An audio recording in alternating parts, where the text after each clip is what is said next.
नमस्कार दोस्तों, स्वागत है आप सभी लोगों का हमारे चैनल ट्रेडिंग विद अतुल में। आज हम बात करने वाले हैं सुजलॉन एनर्जी लिमिटेड के बारे में। आपने देखा होगा कि स्टॉक है जो कि कभी तेजी दिखाता है तो कभी गिरावट। बट गाइस, यहाँ पे जिस तरीके से कंपनी की परफॉर्मेंस निकल के आई हुई है, यहाँ पे लगातार म्यूचुअल फंड है जिनकी बाइंग बनी हुई है। यहाँ तक कि गवर्नमेंट ऑफ इंडिया है जो कि नए नए प्रोजेक्ट लॉन्च कर रही है और उसकी बिड भी बुला रही है। आपने नोटिस किया होगा कि कंपनी को रिसेंटली एक नोटिस मिला था, उसका यहाँ पे बैंक की तरफ से, यहाँ तक कि कोर्ट की तरफ से उसको छूट मिली है कि ये पेनल्टी वापस कर दी जाएगी। इसके साथ साथ एक और बहुत बड़ा नोटिस मिलता हुआ देखा जा रहा है।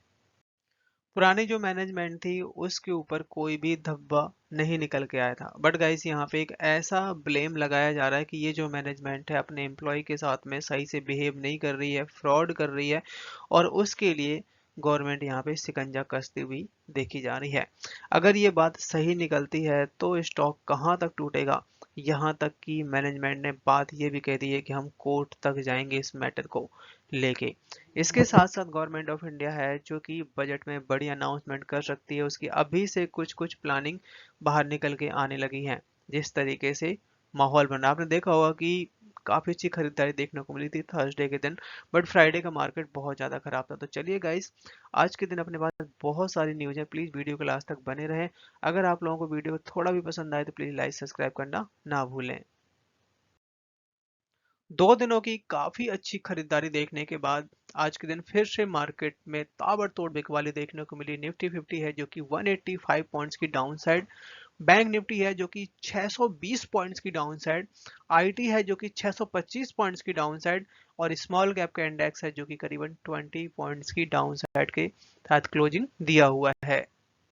बात करें यहाँ पे अगर हम वॉल्यूम एनालिसिस के बारे में, तो आज आप देख सकते हैं कि 5 करोड़ का वॉल्यूम बना हुआ था। फ्राइडे के दिन गवर्नमेंट ऑफ इंडिया की तरफ से एक बड़ी खुशखबरी निकलती हुई देखी जा रही है, खासकर आइसलैंड रीजन के बारे में। और बात हो रही है यहाँ पे विंड टरबाइन और सोलर कि किस तरीके से वहाँ पे इंस्टॉल किया जाए, क्योंकि जो आइसलैंड होते हैं वहाँ पे हवा का फ्लो काफ़ी होता है, लाइट का भी फ्लो काफ़ी होता है, सूरज की रोशनी काफ़ी अच्छी आती है। तो वहाँ पे 100% इलेक्ट्रिसिटी ये आपका रिन्यूएबल एनर्जी से ही जनरेट करने की बात कही जा रही है। क्योंकि अभी तक ये जो एरियाज हैं यहाँ पे आप देख रहे होंगे कि बहुत सारी प्रॉब्लम्स हैं। लाइट की प्रॉब्लम है, इंफ्रास्ट्रक्चर की प्रॉब्लम है, और आपका डिजिटल कनेक्टिविटी इसकी भी प्रॉब्लम है। तो इन सब को इन्हांस करने की बात कही जा रही है, और इस बार का जो बजट है इन सब चीज़ों पे बहुत ज़्यादा फोकस रहने वाला है, जिसमें खासकर रिन्यूएबल एनर्जी जो कि पीएम सूर्या घर स्कीम, जो कि यहाँ पे सोलर पैनल बहुत ज़्यादा आसानी से इंस्टॉल किए जा सकते हैं। यहाँ तक कि जो विंड है, विंड से भी काफ़ी हद तक इलेक्ट्रिसिटी जनरेट की जा सकती है। तो आने वाले टाइम में मल्टीपल ऑर्डर की बौछार हो सकती है, हमें इंतजार करना पड़ेगा फरवरी तक। इसके साथ साथ तेलंगाना गवर्नमेंट की तरफ से करीबन 20,000 मेगावाट की बात कही जा रही है कैपेसिटी इंक्रीज करने के लिए, वो भी 2030 तक। ये जो अनाउंसमेंट करी गई है 20,000 मेगावाट इलेक्ट्रिसिटी जनरेट करने के लिए, जो कि सारी की सारी क्लीन एनर्जी प्रोजेक्ट से रिलेटेड है, जिसमें floating solar panel, smart grid, energy storage technology, इसके साथ साथ जो वहाँ पे वेस्ट होगा उससे भी इलेक्ट्रिसिटी जनरेट करी जाएगी। और सबसे मजे की बात यहाँ पे ये है कि ग्रीन हाइड्रोजन मैन्युफैक्चरिंग हब भी बनाया जाएगा, जिससे अपने यहाँ की कॉस्ट कम की जा सके। कंपनी के मैनेजमेंट को एक बहुत बड़ा नोटिस मिला है, और ये नोटिस 1 करोड़ के आसपास है।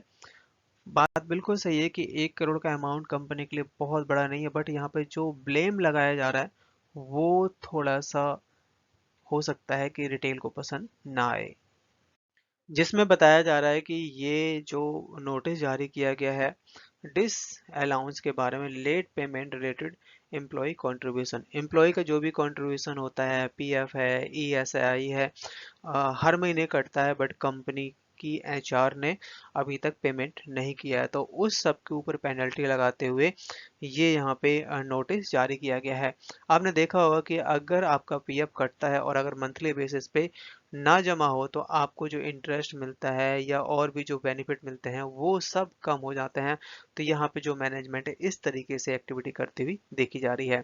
रिसेंटली है जो कि 260 करोड़ का जो पेनल्टी था 2015-16 और 17 के बीच में, उसमें यहाँ पे कंपनी को रियायत जरूर मिलती हुई देखी गई है। क्राइसिल की तरफ से लॉन्ग टर्म रेटिंग और साथ साथ शॉर्ट टर्म रेटिंग दोनों को दोनों मिल चुकी हैं सुजलॉन को, और जो कि हैं 3050 करोड़ के बारे में। कंपनी है जो कि पूरी जांच पड़ताल करता हुआ देखा जा रहा है, क्योंकि सुजलॉन की तरफ से आप देख सकते हैं कि जो बैंक गारंटेड है ये यहाँ पे आरईसी लिमिटेड, यहाँ तक कि आपका आरईसी लिमिटेड, इंडसइंड बैंक, मतलब कि ये है कि जो कि 3050 करोड़ का लोन लिया गया है उसका पूरा ब्यौरा जानने के बाद क्राइसिल ने ये रेटिंग दी हुई है। इसके साथ साथ सुजलॉन एनर्जी की जो सब्सिडी कंपनी है एसी फोर्स लिमिटेड, जिसमें वेंकटा सुब्रमण्यम ने यहाँ पे रिजाइन दिया हुआ है, और आप देख सकते हैं कि 31 दिसंबर उनका लास्ट डे था। इसके साथ साथ क्राइसिल की दूसरी रेटिंग भी यहाँ पे मिलती देखी जा रही है, ट्रिपल बी प्लस, जो कि है 205 करोड़ के बारे में। आज के दिन शेयर ने हाई बनाया 63.25 का, लो बनाया 61.80 का, क्लोजिंग दी है 61.95 पे, करीबन 1.5 से 2% तक की डाउनसाइड दिखाई दी। चार्ट पर नजर डाली जाए तो यहाँ पे आप देख सकते हैं कि 60 रुपए का सबसे बड़ा सपोर्ट है, अगर इसको ब्रेक करता है तो स्टॉक 55 रुपए के आसपास आ सकता है, और ऊपर तरफ के लेवल 65 के भी देखने को मिल सकते हैं। कंपनी है जो कि इस समय एक बड़ी पेनल्टी का जो केस है वो जीतती हुई देखी जा रही है, और वो अमाउंट है 173 करोड़ का। और ये जो अमाउंट है लगभग लगभग 2017 के आसपास का अमाउंट है, और उसकी वजह से कंपनी में काफ़ी ज़्यादा प्रेशर भी था, क्योंकि कंपनी के लिए एक बहुत बड़ा अमाउंट है, और उसके लिए ये जो केस है उस पे कंपनी के मैनेजमेंट पॉजिटिव खबर आती हुई देखी जा रही है, खासकर हाई कोर्ट की तरफ से।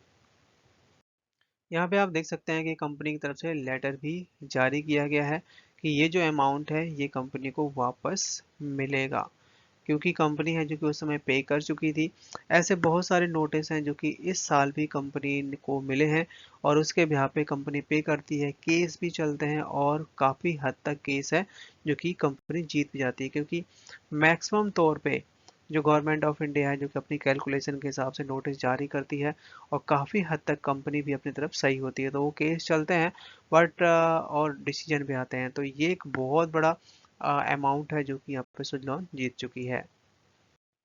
सेबी की तरफ से यहाँ पे एक नया डिसीजन लिया गया है, खासकर ट्रेडिंग विंडो क्लोज करने का, वो भी 48 आवर्स के लिए, क्योंकि अब यहाँ पे Q3 के नंबर्स आने स्टार्ट हो जाएंगे।